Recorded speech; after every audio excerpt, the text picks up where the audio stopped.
کہ لوگ مجھے کہتے ہیں یار یہ کرکٹ کے آپ کیوں خلاف ہیں, میچ دیکھ رہے ہیں. تو بھائی کچھ بیسک چیزیں ہیں جس میں ہمارا آپ سے اختلاف ہے. جب وہ بیسک چیزیں سمجھ میں آئیں گی تو باقی ساری چیزیں بھی سمجھ میں آنا شروع ہو جائیں گی. میری کھلاڑیوں سے ملاقات بھی ہوتی ہے. ابھی اسلام آباد میں ایک کرکٹ کے بڑے مشہور کھلاڑی تھے, نام ذہن میں نہیں ہے, ان سے ملاقات ہوئی. وہ قومی ٹیم میں بھرتی ہوتے ہوتے رہ گئے. انہوں نے بتایا کہ میں ہر لحاظ سے تھا مگر کیوں نہیں ہوا, اس کی بھی وجوہات بتائیں جو بھی میں ممبر پہ بتانا مناسب. بولو بھائی نہیں سمجھتے کہ وہ انہوں نے کہا کہ ٹیم کا جو آج کل سیٹ اپ چل رہا ہے نا وہ میرٹ کی بیسس پر نہیں ہے, اس میں بھی چچا ماموں خالہ بھتیجے یہ چلتا ہے وہاں پہ. کیونکہ ہم لوگ کے یہاں تو ہوتے ہیں نا, انگریزوں کے یہاں ہر چیز میرٹ پر ہے کیونکہ ان کے یہاں چچا ماموں خالہ بھتیجے بولو بھائی ہوتے ہی نہیں ہے. تو وہ کیا, وہ ہر چیز میرٹ پر اس لیے لے کے چلتے ہیں. جب بھی میری کسی کھلاڑی سے ملاقات ہوتی ہے نا جو بین الاقوامی سطح پہ کھیل رہے ہوں, جو دین کی طرف آ گئے ہوں, میں ان سے کہتا ہوں بھائی میں یہ تو نہیں کہتا آپ یہ کھیل فوراً چھوڑ دیں, یہ تو آپ خود فیصلہ کرو, لیکن اپنے آپ کو کسی مفید کام میں لگاؤ. اس لیے کہ آخرت میں ہم سے ہمارے ایک ایک عمل کے بارے میں بولو بھائی حساب لیا جائے گا.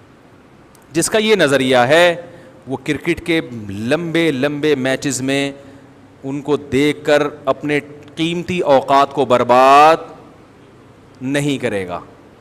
اور جس کا یہ نظریہ ہی نہیں ہے تو وہ تو کہے گا یار قوم انجوائے کر رہی ہے, لوگ دیکھ رہے ہیں, لوگ اچھل رہے ہیں, کود رہے ہیں, کلا بازیاں کھا رہے ہیں, تھوڑا سا ڈپریشن ختم ہو رہی ہے تو ان کو پتہ نہیں کیوں تکلیف ہو رہی ہے. کیا خیال ہے بھائی؟ وہ کہیں گے ان کو پتہ نہیں کیوں تکلیف ہو رہی. بھائی اگر مرنا ہے اور ہمیں ایک مقصد کے لیے پیدا کیا گیا ہے, ایک ہدف دے کر پیدا کیا گیا ہے, تو آپ اس ویژن کو سامنے رکھ کر زندگی گزارو. جو چیز اس ویژن تک پہنچنے میں رکاوٹ بن رہی ہے آپ اس کو اپنی زندگی سے نکالو. جب کوئی ویژن ہی نہیں ہے, ویژن ہی لائف کو انجوائے کرنا ہے, تو صرف کرکٹ نہیں دیکھو میرے بھائی, پھر نائٹ کلبوں میں جا کے ناچ گانا بھی کرو. جب آپ کا ہدف ہی لائف کو انجوائے کرنا ہے تو پھر تو شراب بھی پیو, پھر تو سارے الٹے سیدھے کام کرو بھائی. اور اگر آپ کہتے ہو نہیں مذہب نے پابندی لگائی ہے شراب پینے پر, زنا کرنے پر, یہ بہت بڑی برائی ہے, تو مذہب تو آپ کو یہ بھی کہہ رہا ہے کہ ٹائم ویسٹنگ بھی کیا ہے اسلام میں. بولو بھائی غلط ہے. قد افلح المؤمنون 18ویں پاری کی پہلی آیت, تحقیق کامیاب ہو گئے مومن, الذین هم فی صلاتهم خاشعون جو اپنی نمازوں میں خشوع پیدا کرتے ہیں, والذین هم عن اللغو معرضون جو لغویات سے اعراض کرتے ہیں. مومن کی ایک صفت یہ ہے کہ وہ فضول اور لغو کاموں میں اپنے ٹائم کو ضائع نہیں کرتا.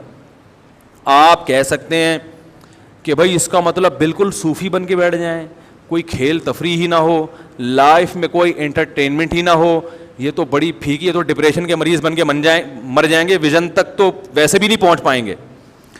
سوال سمجھ میں نہیں آ رہا, میرا خیال ہے آ رہا ہے بھائی الحمدللہ. تو بھائی اس معاملے میں بھی اسلام نے ہمیں گائیڈ کیا ہے, اس میں بھی ہمیں کسی اور سے پوچھنے کی ضرورت نہیں ہے.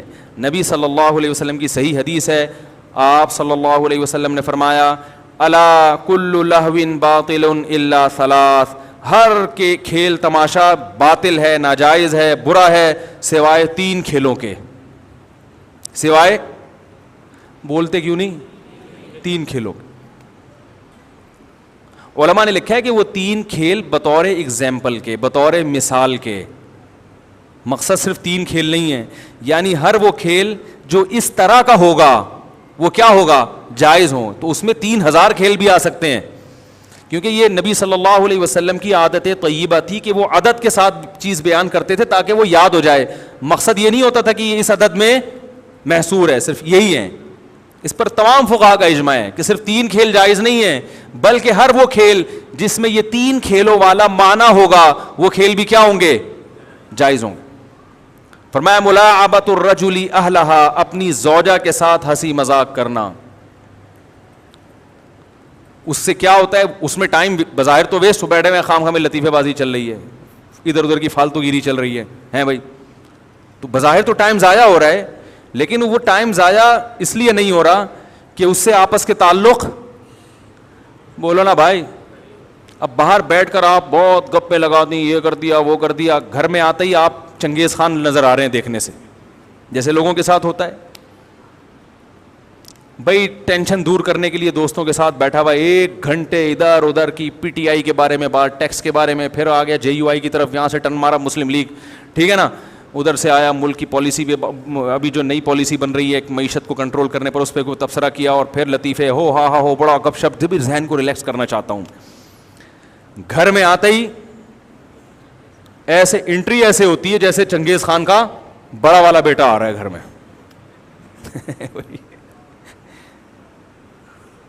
جو ٹینشن دور کرنی تھی وہ ساری باہر دور ہو گئی, اب بچا کچھ ہے ہی نہیں. تو آپ صلی اللہ علیہ وسلم نے اس میں فوکس کس کو کیا؟ زوجہ کو. اس کے ساتھ بیٹھ کے فالتو کی نبی صلی اللہ علیہ وسلم لطیفے سنا کرتے تھے اپنی ازواج سے, حالانکہ آپ کا وقت کتنا قیمتی تھا. تو وہ کیونکہ اس کا فائدہ ہے, وہ ٹائم ویسٹنگ نہیں ہے, کیونکہ جتنا تعلق مضبوط ہوگا, فیملی سسٹم اتنا مضبوط ہوگا, بچوں کی تربیت اتنی اچھی ہوگی, پھر آپ کی باہر توجہ نہیں جائے گی.